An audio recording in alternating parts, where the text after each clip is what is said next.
Jennifer Kesse was 24 years old, and by most measures, she had already built the kind of life people spend decades working toward.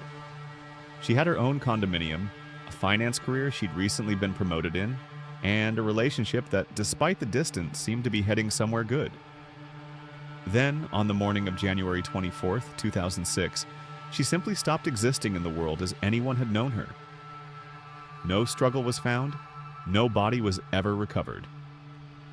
And in the 2 decades since, that morning has remained one of the most studied, most frustrating unsolved disappearances in American history. She was born on May 20th, 1981 in New Jersey before her family settled in Tampa, Florida. She graduated from Gaither High School and went on to the University of Central Florida, earning a finance degree in 2003. By her mid-20s, she'd turned that degree into a career at a timeshare company based in Oki, just outside Orlando, where she worked in finance and had recently been promoted. She used that success to buy her own condo in a complex called Mosaic at Millennia, near the mall at Millennia, a milestone most people her age were nowhere close to reaching. Her personal life seemed to be going just as well. In 2005, she met a man named Rob Allen, and the two began a long-distance relationship, with Rob living roughly 3 hours away in Fort Lauderdale. Despite the distance, they made it work, seeing each other most weekends. The week before she disappeared, the two of them took a trip together to St. Croix in the U.S. Virgin Islands. They flew home on January 22nd, and by every account, Jennifer came back happy, talking to her family about the trip, telling her mother she was, in her own words, on a kind of high. Monday, January 23rd, started like any other workday. She called her mother that morning on her way in. In the afternoon, she called her brother and her father. She left the office around 6 that evening, and at 6:15, she called her father again while driving home. A short, ordinary call, nothing about it standing out. Later that night, around 10 o'clock, she spoke with Rob Allen on the phone. But that call didn't go the way their calls usually did.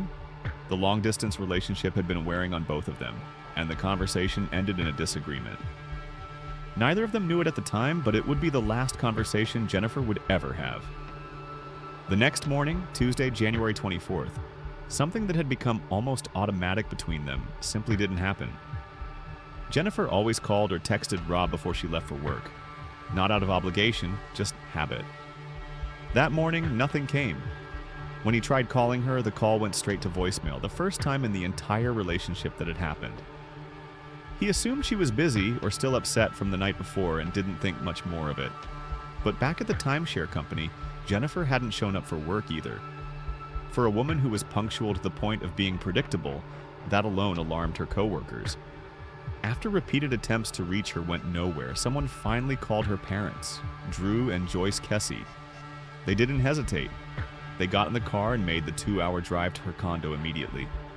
What they found there was almost more unsettling than an empty apartment would have been. It didn't look like she'd left in a hurry, and it didn't look like anyone had broken in. A wet towel hung in the bathroom. Clothes were laid out as if she'd been getting ready for work, just like any other day. Everything suggested she had completed her normal morning routine, right up until the moment she walked out her own front door. But Jennifer was gone. So were her purse, her keys, her cell phone, and her car. There was no sign of a struggle inside the condo at all. By that evening, with no word from her anywhere, friends and family had gathered at the complex, holding up signs on street corners and handing out flyers with her photo. When nightfall came and there was still nothing, police officially declared Jennifer Kesse a missing person. 2 days later, on January 26th, her black Chevrolet Malibu turned up. It hadn't gone far, just about a mile from her own condo, sitting in the parking lot of a different apartment complex. It wasn't found by accident either. A resident there had seen news coverage of the case, recognized the car, and called it in. A witness would later report seeing Jennifer's car swerve out of her own complex that morning. Though by the time investigators connected the pieces, 2 full days had already passed. For a brief moment, finding the car felt like a breakthrough. Rob Allen later described that initial sense of hope, that locating the car meant finding Jennifer herself couldn't be far behind. But when detectives opened the trunk, she wasn't there. Nothing of value had been taken from inside. No obvious signs of violence were visible at first glance. It would take a closer forensic look to understand just how complicated that car actually was. That examination turned up unsettling, almost contradictory evidence. Investigators reportedly found handprints and scratches on the vehicle, details that suggested some kind of struggle may have taken place. At the same time, the car appeared to have been deliberately cleaned, as if someone had taken the time to wipe it down after using it. Hairs and roughly 100 fingerprints were eventually recovered from inside, though many of them couldn't be matched to anyone at the time.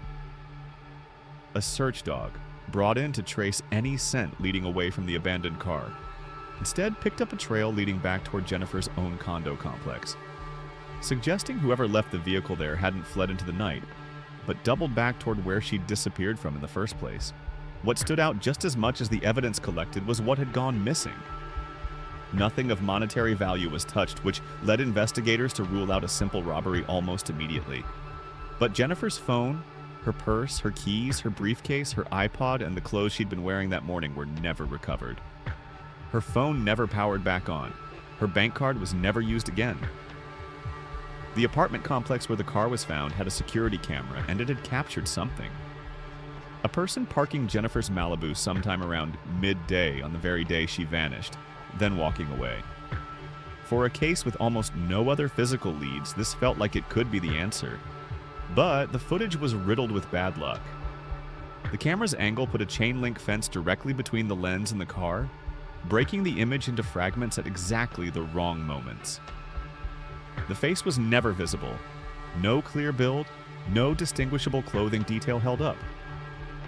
The single most promising piece of evidence in the entire case turned out to be almost impossible to use. One theory that investigators kept returning to involved the construction crews working on renovations at Jennifer's condo complex around that time. Jennifer had reportedly told her parents and friends that some of the workers made her uncomfortable. Staring, making comments, the kind of behavior that unsettles someone without necessarily being a clear threat. Some of those workers were reportedly even living temporarily in vacant units within the complex itself. Adding to the unease, a master or skeleton key to the building had gone missing roughly a year before Jennifer vanished. None of this ever produced an arrest, but it remained one of the most persistently investigated threads in the case. Years later, a private investigator working for the family learned of another lead tied to that same theory. A report that about 10 months after Jennifer disappeared, someone had been seen dumping a rolled-up piece of carpet into a nearby lake. It mattered because workers had reportedly been laying carpet in the unit across the hall from Jennifer's the very day she went missing. As with most cases like this, investigators worked outward from the people closest to her. Rob Allen, previous boyfriends, co-workers, and supervisors were all interviewed and scrutinized. None of them produced evidence linking them to what happened. Years later, in an effort to finally get something usable out of that grainy security footage, investigators took an unusual step and reached out to NASA for help with image enhancement. The agency was able to sharpen the image enough to suggest a partial profile. Clothing that resembled what a painter or laborer might wear.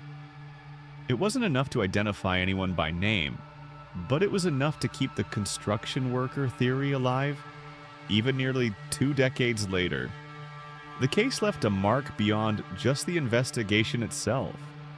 In 2008, Florida's legislature passed what became known as the Jennifer Kesse and Tiffany Sessions Missing Persons Act, aimed at reforming how the state handles missing persons cases going forward. Around 2010, the lead detective originally assigned to the case was reassigned, and the FBI became involved at the urging of Orlando's police chief at the time. In 2016, 10 years after she vanished, the state of Florida formally declared Jennifer Kesse legally dead. It was, by her father's own account, one of the hardest decisions the family ever had to make. Not because they believed it, but because moving forward sometimes requires acknowledging what the law requires, even without a body, even without answers. Frustrated by what they felt was a stalled investigation, The Kesse family sued the Orlando Police Department in 2018 for full access to the case file. They won, and in 2019, a settlement turned over more than 16,000 pages of documents and dozens of hours of audio and video recordings.